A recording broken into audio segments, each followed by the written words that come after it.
niat pemerintah untuk mengatasi garis kemiskinan terus ditingkatkan. Namun faktanya, masih banyak rumah warga yang tinggal di bawah garis kemiskinan. Seperti yang terlihat di Desa Menasah Hasan, Kecamatan Mandat, Kabupaten Aceh Timur, banyak penduduk masih menempati rumah yang tidak layak huni. Usman Ajat, warga Dusun Tepin Siren, Gampung Menasah Hasan, Kecamatan Mandat, Kabupaten Aceh Timur, tinggal di rumah yang tak layak huni.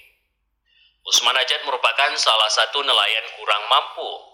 Pekerjaannya saban hari dan malam memancing ikan, dan pendapatan yang tidak sesuai dengan kebutuhannya sehari-hari. Perjalanan kehidupan Usman Ajat yang didampingi istrinya Aminah menjalani rumah tangga dengan serba kekurangan, namun tetap bersabar. Dan dengan Aminah dikaruniai 5 orang anak, 4 orang putra dan 1 orang putri. Dalam kondisi yang serba kekurangan, Usman tetap memberikan pendidikan yang layak kepada anak-anaknya. Mulyadi, anak yang nomor 2, sudah 6 tahun mondok di Dayah Bustanul Huda Payah Pasi, dan Safariah juga mondok di Dayah yang sama selama 7 tahun. Atapnya bocor, hujannya udah sampai di dalam, tempat tidurnya nggak ada.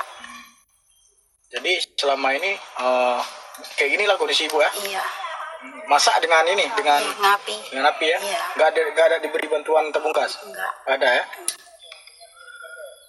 Meski demikian, ia terus bekerja untuk mendapatkan rumah yang layak dihuni oleh keluarganya.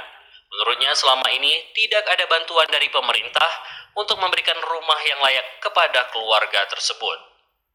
Dari Aceh Timur, Said Maulana, TVRI melaporkan.